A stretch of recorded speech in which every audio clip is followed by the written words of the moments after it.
주 52시간 근무제 시행 이후 현장 혼란을 줄이기 위해서 다양한 유연 근로제가 시행되고 있는데요.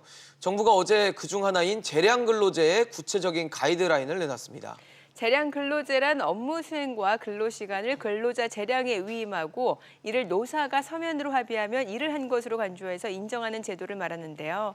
하지만 어디까지가 업무고 또 사용자가 어디까지 지시할 수 있는지를 놓고 현장 혼란이 커지고 있습니다. 어제 정부의 가이드라인 제시로 재량 근로제 시행에 따른 현장 혼란 조금 줄어들까요? 오늘 아침 토론에서 짚어보겠습니다. 시청자 여러분도 문자로 토론에 참여하실 수 있습니다. 재량 근로제에 대한 여러분들의 많은 생각, 다양한 생각 보내주시기 바랍니다. 네, 100원의 이용료가 있는 유료 문자 샵 3698번으로 보내주시면 됩니다. 오늘 토론에 참여해 주실 두 분의 패널 소개해드리겠습니다. 산업노동정책연구소 김성희 소장, 자유기업원 최승록 원장입니다. 두 분 어서 오세요. 네, 안녕하세요. 우선 소장님께 좀 여쭤보겠습니다. 정부가 재량 근로제 가이드라인 내놨는데 이 재량 근로제라는 용어나 이 정책 자체가 좀 익숙하진 않은 것 같거든요. 좀 설명을 좀 해주시면 좋을 것 같아요. 유연 근로제, 탄력적 시간제도는 잘 알고 계시고 네네. 출퇴근 시차제를 의미하는 선택적 시간제도도 아는데 네. 재량 근로제는 적용 대상이 네. 좀 한정돼 있긴 합니다. 아, 그런가요? 근무 시간을 아침 9시부터 6시까지 근무해라, 어디서 근무해라 이런 것을 정할 필요가 없는 좀 창의적인 업무, 기자나 연구원, 디자이너나 네네. 이런 분들에게, PD 이런 분들에게 적용되는 그래서 엄격하게 시간과 업무 방식을 정하는 게 업무 수행에 효과적이지 않다고 판단되는 그런 업무에 적용되는 제도인데요. 지금 나오는 거 보니까 업무 수행이나 근로 시간을 근로자가 재량으로 할 수 있다 이런 얘기인 거군요. 그러면. 예, 재량으로 할 수 있게끔 위임하는 거죠. 그래서 어떻게 일을 하든 간에 그 일을 하면 이제 40시간 근무한 것으로 네네. 간주하는 제도입니다. 이런 게 있었네요. 네, 자 그러면은 이 가이드라인 내용을 구체적으로 살펴보기 전에 이 재량 근로제를 바라보는 두 분의 시각 차이부터 입장부터 좀 들어보도록 하겠습니다. 먼저 어떤 입장이십니까? 네, 사실 이러한 자율권, 노사 간에 있어서의 어느 합의에 의해서 네. 자유롭게 근무하고 그 근무의 내용을 결정하는 것은 너무나 어떻게 보면 기업의 성과를 위해서도 바람직하고 또 이 일을 하는 사람들이 스스로 자기 일에 대해서 책임감을 갖고 업무의 내용을 결정할 수 있다는 점에서 상당히 긍정적인 내용이다 이렇게 볼 수가 있고요. 이러한 근무 형태는 사실은 지적인 업무 또는 상당히 집중화된 업무를 네네. 수행하는 데 있어서 상당히 유연한 근무 환경을 제공한다는 측면에서도 상당히 지금 이제 많은 분야에서 네. 적용 가능한 제도다 이렇게 말씀드릴 수가 있겠습니다. 네, 소장님께서는 예. 쉬운 2시간 근로제 속에서 시행된 이 재량 근로제 어떻게 보십니까? 유연 근무제도 중에서 탄력적 시간제도는 네.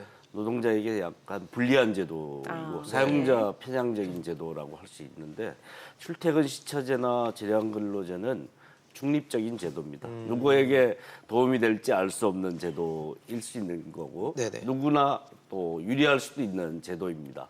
근데 사실상 업무 수행을 감독하기 위해서 이런 제도가 불가피한 제도이도 필요 불가결한 제도일 수도 있습니다. 그런 업무에 기자를 예를 들면 어떤 일을 어떻게 하라고 구체적으로 지시하는 게 불가능하지 않습니까? 그렇죠. 상황에 맞게 전개할 필요가 있는 거고 네. 어떨 때는 오래 할 수도 있고 어떨 때는 짧게 끝날 네. 수도 있는 그런 특성에 맞는 업무의 특성에 맞게 적용하는 제도라서 네. 사용자도 필요할 수 있고 노동자도 필요할 수 있는 그래서 누구에게나 도움이 될 수도 있고 또 이걸 이제 사용자들이 쓰는데 고민하는 경우가 있습니다.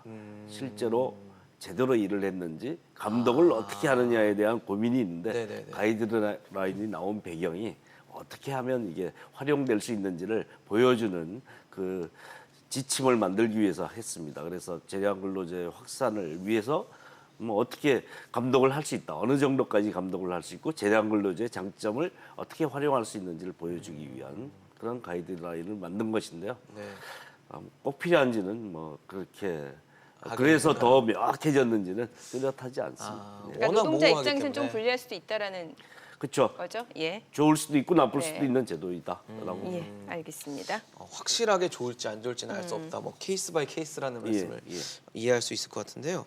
사실 이 주 52시간제가 적용되면서 시간을 딱 정해놓고 뭐 이때부터 시작해서 이때부터 끝나겠다 이렇게 정해놓고 일하기 힘든 업무들이 꽤 많잖아요. 그렇죠. 그래서 업무 범위를 보니까 반경도 꽤 넓은 것 같고 이 재량근무제 봤을 때 원장님께서는 그 부분에 대해서 좀 어떻게 보세요? 반경에 대해서는 이번에 근로자의 재량에 맡기겠다는 거잖아요, 이거. 그러니까 근무 내용에 대해서는 이제 자율적으로 결정을 하는데 네네. 이러한 이 재량 근로제가 허용된 업종은 상당히 제한적입니다. 네네. 그래서 이제 지금은 12개 업종에서 14개 업종으로 어제 이제 가이드라인을 제시를 하면서 확정을 했는데 사실 그 업종의 내용들이 예를 들어 디자인 업무라든가 연구개발 업무라든가 이렇게 상당히 기존에도 연구개발 업무는 상당히 이제 자율적으로 해오지 않았습니까? 이런 부분들이 좀 더 구체화된 가이드라인을 제시함으로 인해서 기업 현장에서의 혼란을 줄이기 위해서 이제 이 가이드라인을 제시한 것이고요.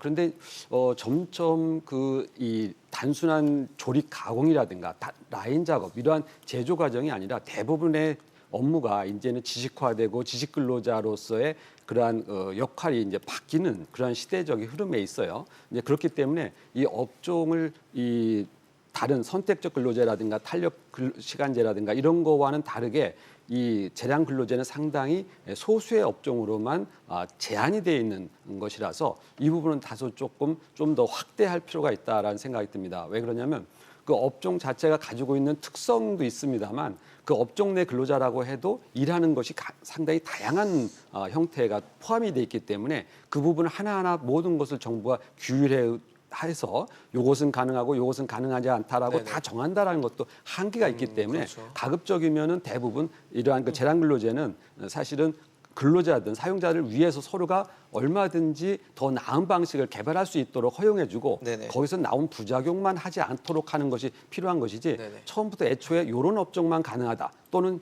이런 업종 내에서 어떤 일만 가능하다고 상당히 제한적으로 허용해 놓으면 사실은 기업 현장에서 사용자와 근로자 모두에게 더 나은 방식이 있음에도 불구하고 그것이 허락되지 않음으로 해서 발생하는 부작용이 있을 수가 있기 때문에 네. 이 부분은 조금 더 폭넓게 적용할 수 있는 유연한 그러한 규제 방식이 필요하다고 말씀드릴 수 있습니다. 정부가 이번에 가이드라인을 제시를 하면서 재량 근로제 대상 업무 범위를 좀 구체적으로 명시를 했는데 네. 그럼 여기에 대해서는 예. 어떤 입장이신가요? 그래서 연구 개발 업무, 창의적인 예. 업무에 해당하는 그런 업무들이 이제 주로 포함되어 있는데요. 네네.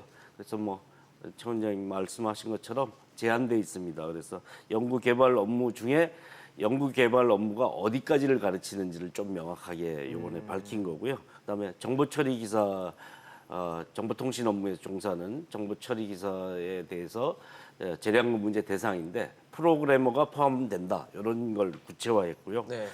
이제 기자나 PD 이런 네. 분 중에서 PD 업무가 어디까지인지를 조금 더 명확하게 한 측면이 있고, 그리고 뭐 기존에 포함되어 있던 것은 이제 법률, 세무, 회계 대리를 하는 변호사, 회계사, 세무사 이런 분들이고, 그다음에 기자, 뭐 언론 환경이라는 게 취재한 업무 저희도, 자체가 네, 유동적이니까요. 그러니까 이렇게 대상이 한정돼 있습니다. 최 원장님하고 모처럼 의견이 일치하는 게 있다면 이 범위를 더 넓히는 게 너무 좁은 업무에만 한정돼 있기 때문에 네네. 더 넓히는 것이 이제 중요하다고 생각하는데 필요하다고 봅니다. 그런데 창의적인 업무를 대상을 너무 좁게 규정하는 것은 아니냐라는 것이고요.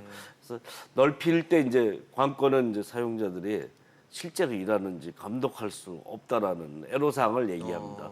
뭐 국책연구원의 연구원들도 그리고 재량 문제를 시행을 하는데 관리자들은 꺼리죠. 실제로 그렇죠. 일했는지 모른다. 네네. 기자들도 뭐 나중에 결과로 기사로 체크를 할 수는 있어도 네네. 매일매일 체크가 되는 거는 경우는 쉽지가 괜찮은데 않으니까. 연구개발 업무는 이거 1년에 완성되거나 이러기 때문에 그렇죠. 그래서 그런 애로사항을 얘기하는데 관리 감독을 그렇게 시간에 딱 한정해서 하지 않고 결과를 포괄적으로 보는 그런 관행도 좀 더 확산될 필요는 있다 이렇게 생각합니다. 네, 지금 뭐 시청자분들도 이 재량 근로자에 대해서 다양한 의견을 보내주시니까 좀 그 내용을 살펴보면서 토론을 좀 이어가 보도록 하겠습니다. 네. 끝자리 0075님이요. 정부 정책이 정말 답답하네요. 기업과 노동자 힘들게 만드는 것 일관성 없는 정책이다라고 또 올려주셨습니다. 네. 2402님은 주 52시간제 하랄 땐 언제고 유연근무제 자꾸 늘어나면 법정 근로시가 넘어서서 과로 사회로 가는 길입니다라고 비판적인 문제를 좀 주셨습니다. 네, 끝자리 3215님 근로자 재량 근로는 사측 내규에 의거하여 정하는 것이지 왜 정부에서 가이드라인을 법규화하는지 정말 답답하네요라고 올려주셨습니다. 네, 저희 토론하는 동안 또 이 재량근무제에 대한 뭐 궁금증이나 또 토론에 참여하시고 싶은 문자들이 있으면 보내주시면 감사하겠습니다. 네. 사실 이 쟁점이 될 수 있는 것 중에 재량근무제, 그러니까 사용 근로자의 재량에 맡기겠다는 부분이 굉장히 모호하기 때문에 정부가 가이드라인을 내놨는데 내놔도 모호한다는 생각이 좀 들거든요. 이걸 어떻게 아까 뭐 원장님께서 말씀하셨지만 그거 어떻게 다 일일이 정하겠어요, 사실. 네, 그래서 사실 또 가이드라인이 나왔는데도 모호해서 이걸 통해서 또 혼란이 있지 않을까라는 우려도 사용자가 들거든요. 어디까지 지시할 수 있는지 자체가 모호한 것 같아요. 네, 사실은 이번에 가이드라인 내용도 그런 면에서 보면은 조금 현장에서는 혼란스러울 수밖에 없습니다. 네.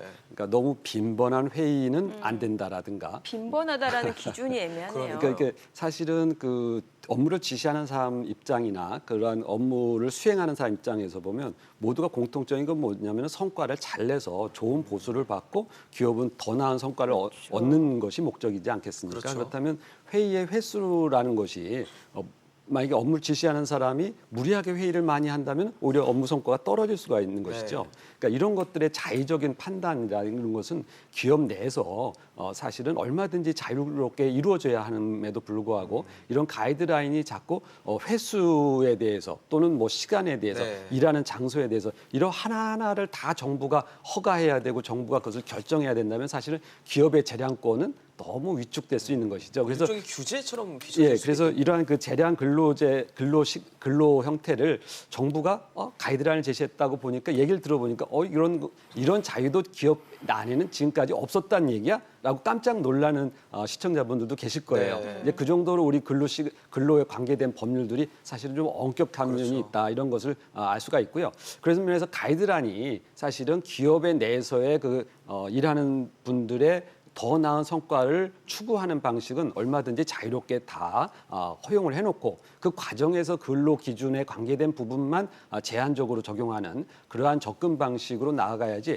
하나하나를 다 정부가 결정해주고 거기에 따른 그 기준을 정해주려고 하다 보면 사실은 한도 끝도 없는 것이죠. 그렇죠. 그래서 이번 그 내용에서도 이 업종도 이제 12개에서 14개로 올리면서 최근에 이제 펀드 매니저라든가 하는 그러한 업종을 이제 추가하게 됐는데 그런 업종의 특수성은 이미 그 업계에서는 일반적으로 다 이미 그 강도 높게 근무를 하는 그러한 내용들은 이미 상당히 정해져 있고 네. 그 부분을 제도가 무리하게 제한하는 그러한 형태로 이제 규제가 있다 보니까 이러한 부분으로 그 문제점을 해소하겠다라고 접근한 것인데요. 사실은 이러한 것은 애초에 이 재량 근로제라고 하는 것은 이러한 근로시간제에 무관하게 사실은 기업에게 충분히 그리고 근로자에게 충분히 재량권을 부여하는 방식으로 접근하는 것이 좋은 그러한 제도다 이렇게 볼 수가 있습니다. 두 분 말씀을 좀 들어보면 이게 기본적으로는 근로자의 재량에 좀 맡기겠다라는 게 핵심이잖아요. 그렇다면 근로자에게 좀 유리하지 않을까라는 생각이 들었는데 아까 소장님께서는 이제 좀 뭐 유리할 수도 있고 아닐 수도 있다 이렇게 말씀을 해주셔서 예. 좀 궁금증이 들거든요. 가이드라인이 규제는 아니고요, 사실은. 네네, 뭐 그렇죠. 어떻게 판단하는 네. 뭐 이러하다라는 기준을 보여주는 지침을 보여주는 거죠. 예, 네. 그런 것이니까 뭐 이걸 제약하기 위해서라기보단 재량근 문제를 확산하기 위해서 판단 기준을 명확하게 하는 거죠. 뭐 주 52시간 가면서 어디까지가 근무 시간인지 네. 뭐 담배 피고 커피 마시고 이런 시간을 어떻게 볼 것인지에 대해서 논란이 있었던 것과 똑같이 그걸 명확하게 함으로써 오히려 사용자도 쓸 수 있게 하고 노동자도 뭐 그것이 어느 정도까지 해야지 재량근무제에 해당하는지 판단하게 해주는 거죠. 네. 창의적인 업무라는 게 다 성과가 결과로 딱 드러나는 업무들입니다. 그런 거라서 업무를 제대로 했는지 안 했는지 잘 판단할 수 있는데 문제는 이것에 대해서 이제 관리자들은 조바심이 있는 거죠. 실제로 관리가 일을 명확히 안 했는지에 되고. 대해서 잘 모른다라는 조바심 때문에 이게 과도하게 제약을 하면 재량근무제 취지를 훼손하는 거군요. 전혀 발휘할 수 없다라는 창의적인 위임을 함으로써 더 높은 창의성을 발휘해서 성과를 높일 수 있게 하는 게 그 제도인데 그 제도 취지에 반하는 제도를 하지 않도록 하기 위한 가이드라인이라고 볼 수 있겠죠. 그래서 이제 그런 안전장치로 건물을 마구 늘렸을 경우에는 굉장히 그 성과 압박을 우회적으로 하는 결과가 빚어질 수도 있기 때문에 노사의 이제 과반수로 대표되는 네. 노조나 뭐 거의 그 과반수의 종업원들의 네네. 동의를 받도록 하는 제도가 있는 것인데, 이게 꼭 서면 합의여야 되는 건가요? 예, 뭐 서변 합의가 없으면 네네. 다른 사람들이 확인이 불가능하죠. 아, 그렇죠. 우리는 합의했다고 하는데 그것은 증거가 명확하게 남아야 되기 때문에 네네. 뭐 그런 것인데요. 우리나라는 뭐 노사협의회는 30인 이상 기업에 있는 거니까 네네. 30인 미만에는 뭐 적용되지 거의 않겠네요. 뭐 이런 제도가 잘 시행되지도 않지만 그림의 떡 같은. 예, 네. 그렇습니다. 네. 자, 그 서면 합의로 이루어져야 된다라고 하면 사실 이게 사용자와 근로자 간의 서면 합의 어떤 뭐 가불 관계가 있는 건 아니겠습니다만 그래도 좀 노동자 입장에서도 불리할 수도 있다는 생각이 들거든요. 이게 52시간 시행이 된 지 얼마 안 돼서 예. 예, 서면 합의는 이제 노사 간 합의라는 것이기 때문에 예를 들어서 우리나라가 노조가 상당히 강력한 힘을 갖고 있는 그런 기업 내에서는 사실은 이 부분은 거의 노조의 결정에 의존할 수밖에 없는 그런 구조일 수가 있고요. 대부분 사업장에서 또 노조가 또 없는 사업장이 많지 않습니까? 이럴 경우는 이제 절반 이상의 그러한 대표권을 가진 단체와의 합의에 의해서 갖긴 하게 되는데 네. 이런 것들은 사실은 개별적인 업무고 한 사람 한 사람의 업무기 때문에 기업 내에서 자율적으로 이미 보편적으로 행해지고 있죠. 예를 들어서 요거는 어느 정도 시간이 되니까 네가 알아서 그 일은 처리해라라고 하는 그런 위임 행위는 이런 본질적으로 재량권에 해당이 됩니다. 그런 것처럼 이 결정권을 노사 합의에 의해서 꼭 이루어져야 된다고 하는 것이 어느 한쪽에 꼭 유리한 것은 아니고요.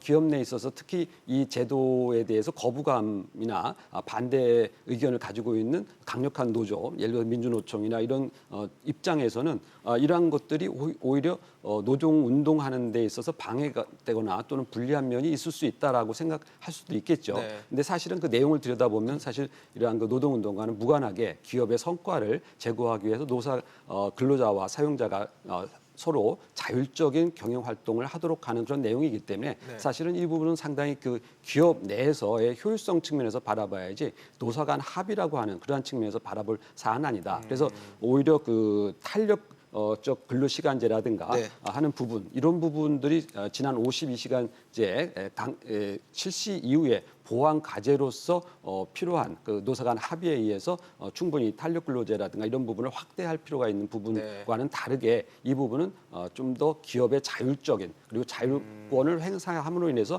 근로자 바뀌어야 스스로에도 된다는 거죠. 삶과 근로 형태를 더 나게 만드는 그러한 제도다 이렇게 볼 수가 있습니다.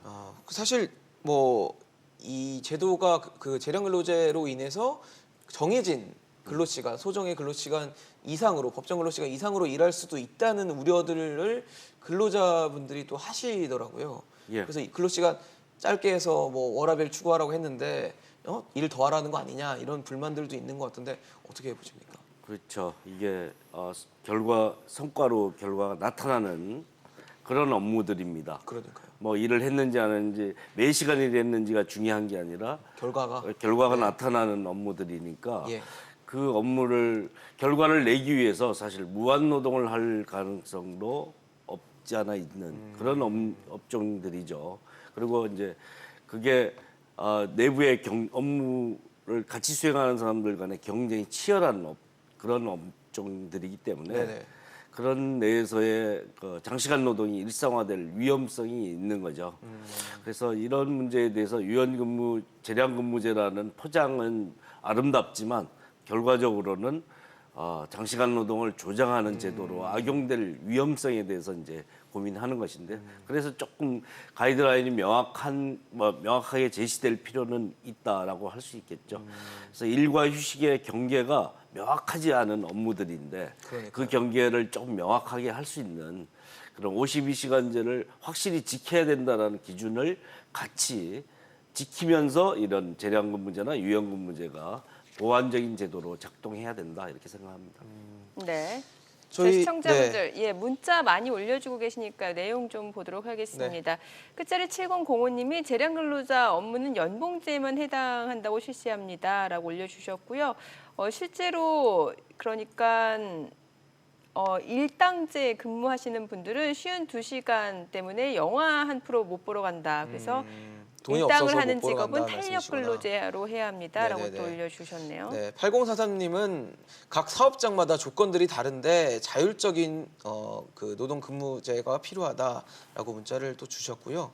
또 5965님은 52시간제도 맞지만 연차 휴가도 없이 주 6일 풀가동됩니다. 아무 의미 없는 우리는 뭘까요? 라고 문자를 주셨습니다. 네, 끝자리 7292님 일 더 하고 싶은 사람은 더 하게 놔두세요. 정부가 월급을 더 주지도 못하면서 참견은 왜 하죠? 라고 또 올려주셨습니다. 네, 0075님 정부 정책이 정말 답답하네요. 기업과 노동자를 힘들게 만드는 것 같은 일관성 없는 정책입니다. 라고 문자를 주셨습니다. 네. 저희 남은 시간 계속 또 문자를 주시면 저희 토론에 반영하도록 하겠습니다. 네. 소장님 말씀 들어보면 일단은 근로자들의 노동 시간을 늘려주는 거 아니냐라는 우려들은 분명히 있는 것 같거든요. 네, 그렇습니다. 이제 그 우리가 예를 든다면 뭐 방학에 학생들이 방학 숙제를 할 때 그 사실은 마지막에 방학 끝날 때 몰려서 네, 맞아요. 오라고 오지 않습니까? 했었죠. 이 사실 연구개발이라든가 디자인 업무라든가 이런 것은 상당히 창의적인 업무고요. 또 업무 집중력을 요하는 업무라서 사실은 시간이 얼마큼 걸릴지 사실 알 수 없는 있기도 해요. 네. 이제 그러다 보면 그 일을 상당히 늦게 하다 보면은 또 장시간 근로를 할 수밖에 없는 상황에 갈 수도 있지만 어떤 근로자는 또 그것을 아주 짧은 시간 내에 해결하고 또 다른 일도 하거나 시간을 또 여유롭게 사용할 수도 있겠죠. 이제 이런 것들은 그 어느 정도 자신의 삶의 형태나 이 환경 이런 것들을 고려해서 결정할 수 있게 하는 그런 차원에 있습니다. 그런데 네. 가이드란에 보면은 너무 과도한 업무 성과를 내지 요구하지 않도록 한다라는 그런 또 단서 조항이 있어요. 이제 이런 것들은 사실은 아까 우려한 부분을 반영한 그러한 가이드라인이 되겠죠. 근데 이제 우리 사회가 전반적으로 그러면 생산성 수준을 그러면 전반적으로 끌어올려야 된다라는 요구가 있지 않습니까? 네. 특히 이제 서비스업 파트에서 그런데 이러한 분야가 이제 대부분 서비스 파트에서 나오는 분야입니다. 그래서 네네. 이런 분야의 생산성이 더 높아지고 거기에서 좋은 성과를 낸 사람은 더 많은 급여를 받을 수 있는 그러한 제도적인 환경을 제공한다는 면에서도 이 제도가 가지고 있는 장점이 분명히 있을 거예요. 네. 물론 사용자 입장에서도 재량권을 부여하다 보니까 오히려 비용만 높아지고 일은 안 하고 또 성과는 나빠지고 하는 그러한 나쁜 결과를 얻을 수도 있을 것입니다. 하지만 그렇게 실패할 수 있는 그런 제도도 허용이 돼야 된다고 봅니다. 그러니까 모든 것을 획일화적 관점에서 이만큼은 무조건 해야 된다라고 하는 것이 아니라 기업도 자유권을 행사했더니 오히려 성과가 나빠질 수도 있는 그러한 반대 결과도 가질 수 있는 선택을 할 수 있는 자유 이런 부분이 사실은 경영 내에 존재해야 하고요. 그런 것들을 종업원 또는 이렇게 전문 영역에서 네. 일하는 사용자들도 그런 것을 스스로 관리해서 더 나은 방식의 결과를 유도할 수 있도록 하는 그런 재량권이 확대돼야 되는 것이죠. 그런 면에서 보면 좀 더 앞으로 근로의 형태가 상당히 이 지식 근로자화하는 형태로 발전하고 있기 때문에 네. 대부분의 업종에서 이런 일자리는 얼마든지 있을 수 있다. 그러고 보고 그런 관점에서 이 해당 업종을 소수 14개 업종으로 제한하는 것이 아니라 네. 이런 업종은 확대를, 예외적으로 네. 안 된다라고 하는 몇 개 업종을 제외한 모든 업종에서 가능한 형태로 좀 더 확대를 제도의 네. 방식을 바꿀 필요가 있다 예. 이렇게 말씀드릴 수 있습니다. 네. 알겠습니다. 오늘 정부가 어제 가이드라인을 내놓은 재량 근로제에 관련해서 말씀 나눠봤습니다. 지금까지 김성희 소장, 최승노 원장이었습니다. 말씀 고맙습니다. 잘 들었습니다.